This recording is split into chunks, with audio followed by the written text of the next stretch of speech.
Praise the Lord. கர்த்தருடைய நாமத்திற்கு மகிமை உண்டாவதாக. தினம் ஒரு வசனம் நிகழ்ச்சிக்கு உங்களை மீண்டுமாய் வரவேற்பதிலே நான் தேவனுக்குள்ளே சந்தோஷம் அடைகிறேன். அப்போஸ்தலனாகிய பவுல் கொரிந்தியர் நிருபத்துக்கு எழுதும்போது 1 கொரிந்தியர் 10ஆம் அதிகாரம் 12ஆம் வசனம் இப்படி சொல்லுகிறது: இப்படி இருக்க தன்னை நிற்கிறவன் என்று எண்ணுகிறவன் விழாதபடிக்கு எச்சரிக்கையாய் இருக்க கடவன். தேவனுடைய நாமத்திற்கு மகிமை உண்டாவதாக.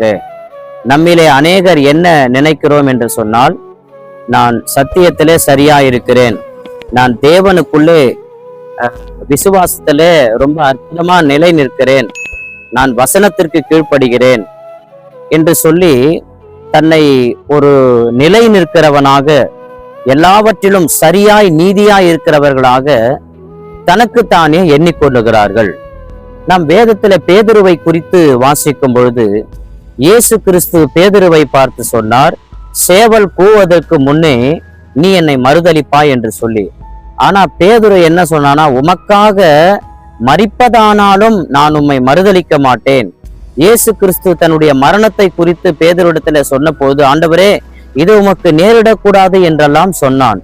ஆனால் என்ன நடந்தது என்று சொன்னால், இயேசு கிறிஸ்துவை அவன் மறுதலித்தது மாத்திரமல்ல, அவன் அந்த மனுஷனை யார் என்று எனக்கு தெரியாது என்று சபிக்கவும் சத்தியம் பண்ணவும் தொடங்கினான் என்று பார்க்கிறோம்.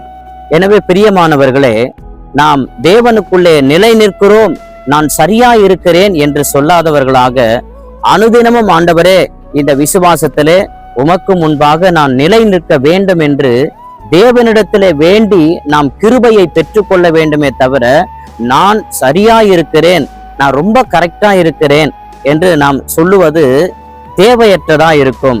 அது சற்று பொருந்தாததாகவே இருக்கும்.